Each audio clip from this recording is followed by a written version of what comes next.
What's going on, guys? Today we're going to talk mixers. All right, what's the best choice, how to use your mixer, and how do you really dive down and know if it's the right mixer for you. We have a lot to talk about today, anything from analog, and we can get into digital if you guys want to, but a lot to go over today. Got some stuff coming for you. Stay tuned. All right, guys, so the first one today is going to be Yamaha MG06, very popular in the DJ world, very easy to use. I'm going to kind of show you some pros and cons of this guy. Pro is this one, small, lightweight, you put this in your backpack, right? With this one, you got 2 XLR inputs and a couple 1/4-inch inputs down there. So if you got a couple microphones you can run your mixer right through this. Very standard, very basic mixer. You do got a little bit of gain control, and of course you got your highs and your lows right here for your EQ and your main output, right? Now, the advantage of this is it's small and it's very easy to use. The disadvantage is it's very hard to get rid of feedback on a unit like this, okay? I'm gonna go over some mixers in a minute here that's gonna show you how to really mitigate feedback, but this little guy right here will not do that. You really have to have either more involved or have absolute proper gain structure and know where your system is close to your microphone. But this is a great little mixer. It's very versatile, very easy to use. And I mean, you can use anything from recording to camera work to DJ work, everything you need. Now, these right here, pad, high pass, low pass, right? Those are important to know. So a pad right there, what that means, it'll pad the incoming signal. So if you have something coming through an XLR, it's expecting a microphone input, which is about -35, -40 dB. So a very, very sensitive input coming in there. If you have a line level input going into an XLR through here, line level runs at like 0 dB, right? So essentially, if you have a full power coming through here, not the middle section, coming through the XLR, it's gonna be overriding your mixer, all right? That's what a pad does. A pad, click that button, and that'll actually bring that signal down to where this can understand it and read it a little better. So very good to know there. High pass filter right here, that's exactly what it sounds like. So if you're running a microphone, you have subs next to you, you always wanna have a high pass filter. Honestly, anytime you're running any kind of microphone, you're gonna want a high pass filter engaged. That will help from that low, deep rumble you hear building up the microphones. So yeah, definitely wanna have that. Now, if you're gonna run your mixer into here, you definitely don't want that high pass filter engaged, right? Because you want the subs and that deep notes to travel through this. So very easy to use, nice mixer. All right, next one. This is what is this one? This is a Pyle PMX 462. Couple new features on this one, some good and some not so good. So let's go over this thing. Let's talk about a little more. So we've got 3 XLR inputs for microphones. That's great, right? What are you noticing we don't have on this one? We don't have any line level inputs now, or I'm sorry, 1/4-inch inputs. Now these right here in the middle are combo jacks, so you can plug right into there. But if you're running 2 channels from a mixer, for example, you're gonna eat up 2 and you only got 1 left for a microphone, or however you're gonna do it. So definitely know if it's the right mixer for you. The cool thing about this is you got 2 output XLRs for your mains, then a subwoofer output right here, right? The cool thing about the subwoofer output is that has its own independent control as well, right there. So you can adjust the bass going to your subwoofer. Now, with that being said, okay, this does have a low pass filter right there. So essentially it only sends the low signals to your subwoofers. So that's great and fine and dandy, but everything will be going to your subwoofers, everything, all right? Why is that important? If you are running a microphone, you typically never want your vocals to run through a sub. Even though the sub is below the range of human voice, it'll still pick up the microphone and you get feedback very, very, very easily if you run any vocals through a sub. So if this is good for DJing, yeah, I would use it for DJing. That sounds just fine. But any kind of vocals, you might run into some issues if you're running subwoofers with this one. But not a bad little mixer, same kind of concept. You got your gain, you've got your EQs right there. You even have an effects knob, so you can add a little delay, distortion, things like that. And then your output, which goes to your sub and your main. So cool little mixer, not bad. All right, so this is the one I typically use when I go out for an event, and it's got a lot of features that I really love. Now, I'm not a Mackie fanatic, guys. I really don't. I don't care for their speakers. You know, if you hate me if you want to, that's fine. But I really, really like their mixers. All right, so this has a bunch of features. I'm actually gonna change the camera angle so I can really dive into this stuff. All right, so I want to dig to this one a little bit deeper and kind of show you why I chose this for when I go out and do events. So several different things you're seeing here. You've got a lot more channels, okay? So you've got two good mic lines here. You've got a multi and a mic for 3.4, same for 5.6. And line 7 can be a line input, it can be Bluetooth, it can be a USB. It's very versatile on this last channel here. Here's something else I really love about this mixer. You've got sweepable mids. That is huge right there. So the thing about sweepable mids is if you're running a microphone, all right, and you got any feedback, you can actually use your mid and your sweepable mid to find where those frequencies are to help mitigate feedback. The last two mixers we talk about don't have that. Doesn't mean that they're bad mixers, it's just that they're not designed for what we're gonna use them here for, okay? So if I'm using vocal, I typically run my vocals in channels 1 and channel 2, right? Two microphones, one for me, one for, you know, speeches and guests and things like that. But I can also adjust their feedback on the fly if I had to. Little more easier to use as well. Same kind of concept, you got low cut buttons right here on the top, very similar as the high pass filter. They just call it a low cut here, exact same thing. You've got a high Z input, so you can actually plug your guitar directly into this thing. And that's very similar as your pad, all right? Very similar as the pad on the Yamaha mixer. So this Mackie Onyx8 is perfect for what I do. So if I'm running a wedding, for example, I've got line 1 and 2 for microphones. I typically run line 3, 4 for my DJs, for my DJ booth right here, for my mixer. And then I have Bluetooth capabilities. Bluetooth does a lot of things for a wedding, and we are losing our camera. All right, I'm not sure where I lost you there, so let's talk about this again. The camera started falling on me. So with this one, I normally have microphones on channels 1 and channel 2, so I can mitigate the feedback control with sweepable mids. I typically run my mixer, my console, through 3.4, so I have independent control of that. Then I also have a Bluetooth channel that I link to a phone or whatever I need there. It's always nice to have Bluetooth backup, okay? Now, if you're a Bluetooth DJ, this is not the channel for you. If you're gonna run Bluetooth all day, yeah, I mean, that's your thing. And you know, who am I to judge, but hey, this is not what we're here for. We're here to actually mix and have a good time. But having Bluetooth backup is vital. Anybody here that runs Serato knows Serato DJ does have the tendency to fail. Mid-set, it happens, and it really sucks when it does. So I always have something ready to go on my phone, all right? So if I see Serato freezing, boom, I just turn it up, hit play on my phone, and I've got music through here. I can kill everything else, and that way I can keep the music going while I figure out what's going on over on my laptop. So really love having the Bluetooth feature. And you know, sometimes Bluetooth's good for like dinner hour, cocktail hour, things like that. Some more cool things I like about this one is you have an aux channel right here. Now, if you don't know what aux means, think of aux as extra, okay? So an auxiliary channel, so an extra channel to send out audio, right?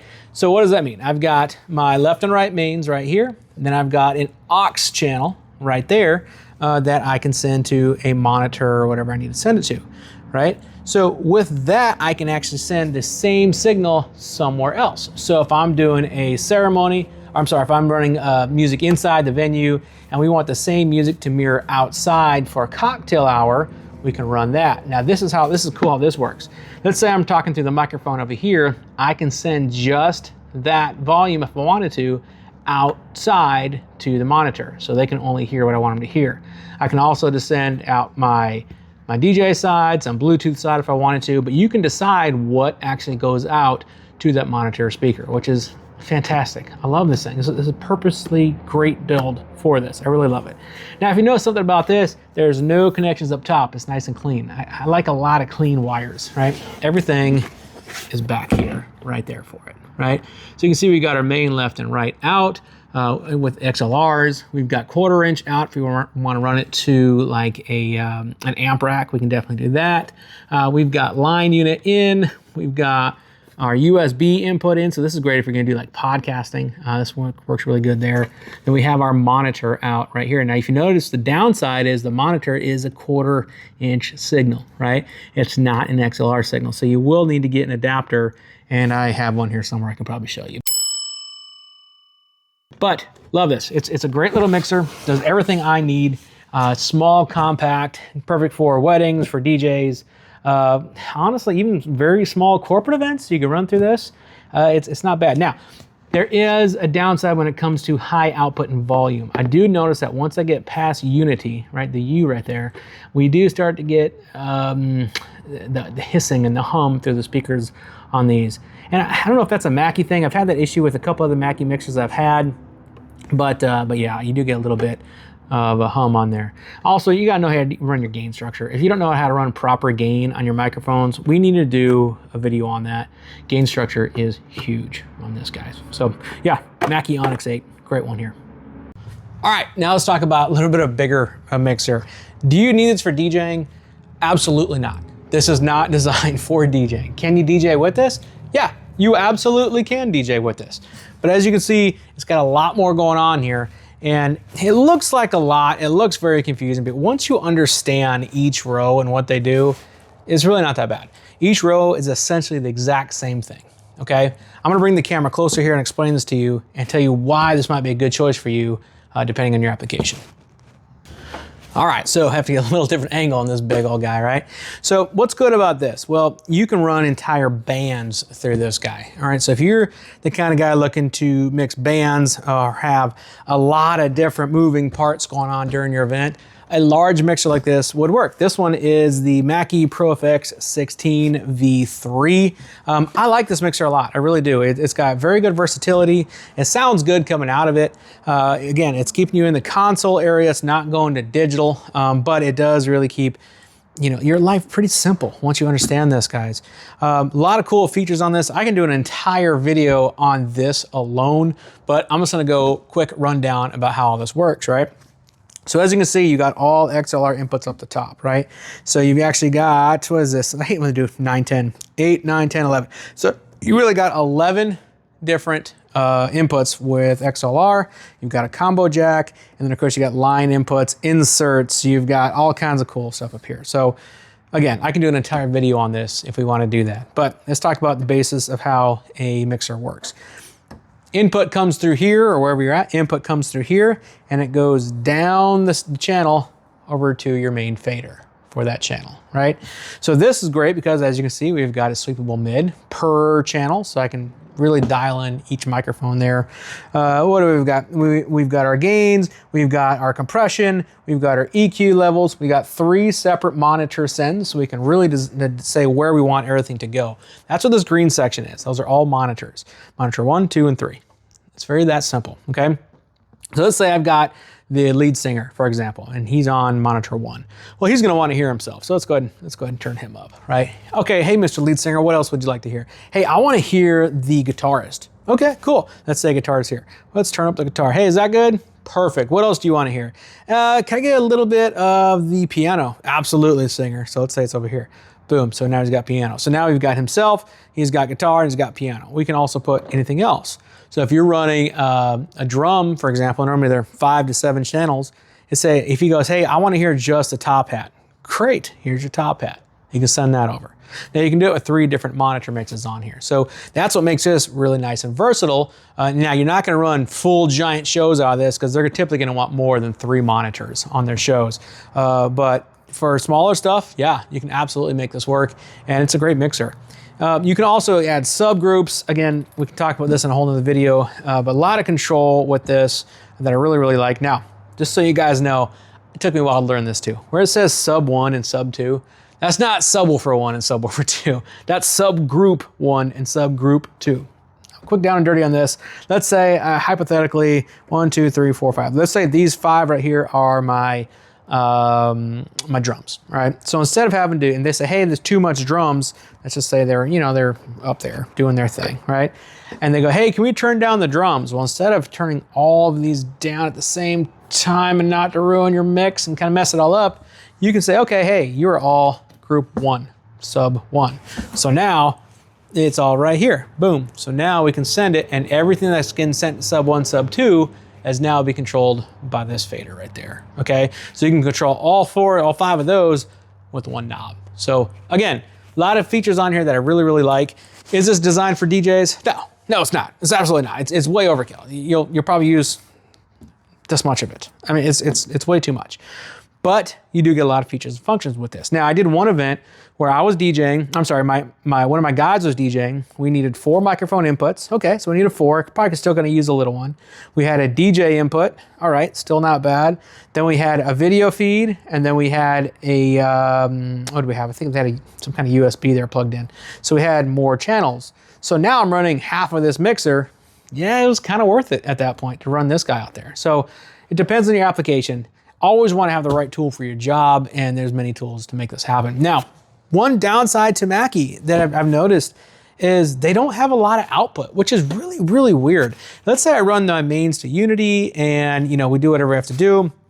I got my subwoofer set where they gotta go. I typically run an aux for subs, by the way. That way you can really control and dial in your bass. Really nice there. But the volume isn't loud. It's weird, I don't know why. Now, if I'm running a Yamaha mixer, I can make it crazy loud. If I'm running my digital mixer, which I'll get to in a second, I can make it crazy loud. But this one is just a hard time with that. I don't know why. It just makes it kind of difficult to get really loud out of these. I don't know if they have some kind of internal processing or what, but in general, I love this mixer. It's a great mixer. All right, let's get to the big one. Now let's talk digital, right? Do you need digital for DJing? No. No, you do not need digital for DJing. Don't dump a bunch of money on this unless it's gonna do something for you, all right?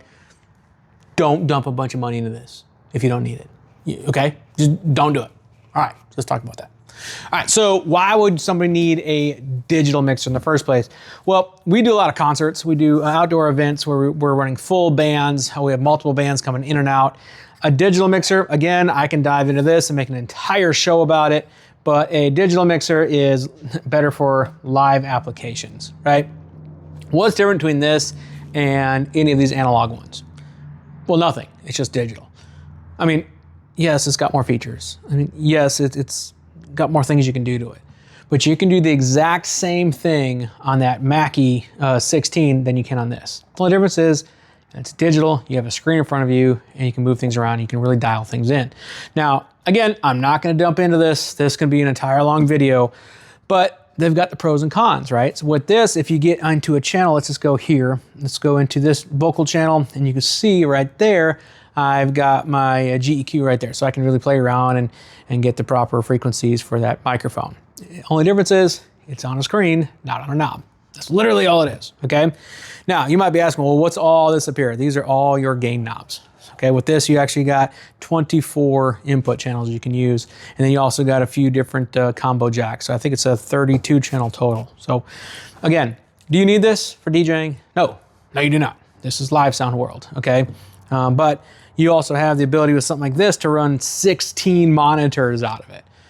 Are you gonna need 16 monitors? I hope you won't need that. I really hope you won't need that much for DJing. If you need that many for a live concert, you know, a local show, then you're still running quite a bit, right? But it's always nice to have something that can run for bigger events. Again, not gonna dive into this, something else to know about that's in that world. All right, so there might be a weird situation where you don't even need a mixer, okay? So I've got a little Everse8, if you guys are familiar with the EV products. On there, it actually has a mixer in it. There was a day when I was going to an event. Luckily, it was a smaller event. It wasn't a wedding or anything like that. And I forgot my mixer. Whoops, right? So I had the little Everse8 with me, and I actually put that underneath my table and ran everything through it. And it worked out great. It was awesome. Digital control was great. Everything's good to go. So never know. All right, so mixers. You see there's a lot to choose from in this world. And I don't have nearly all of them, right? As you know, there's tons and tons of mixers out there. Choose what's best for you. And that last part where I said, don't go spend money on something you don't need. Guys, we're all in this DJ world. We're all in this live sound world. We're all gearheads. We all like to have gear. And let's be honest, we all like gear. And we get that warm and fuzzy when we buy new gear. And trust me, I get it. I understand it, okay? But don't go and buy things you don't need, all right? When I bought this, I needed it for one show. And at the time I was going, well, dang it, I spent all this money. I didn't really make any money on the show because I dumped it all on this, and it really wasn't worth it for me at the time. Well, then we picked up more and more and more, and it was nice to have this, all right? But don't go buy things just because you want it. I know, dude, it's silly, I get it, but save your money in this game, okay? We are all here to entertain, to educate, and it's a business. You need to make a living off this stuff. You can't make a living if you're constantly spending money. Trust me. All right, guys, I love you guys so much. Hope you have a great day. If you guys have any questions, concerns, anything you want to talk about, let me know in the comments below. Peace.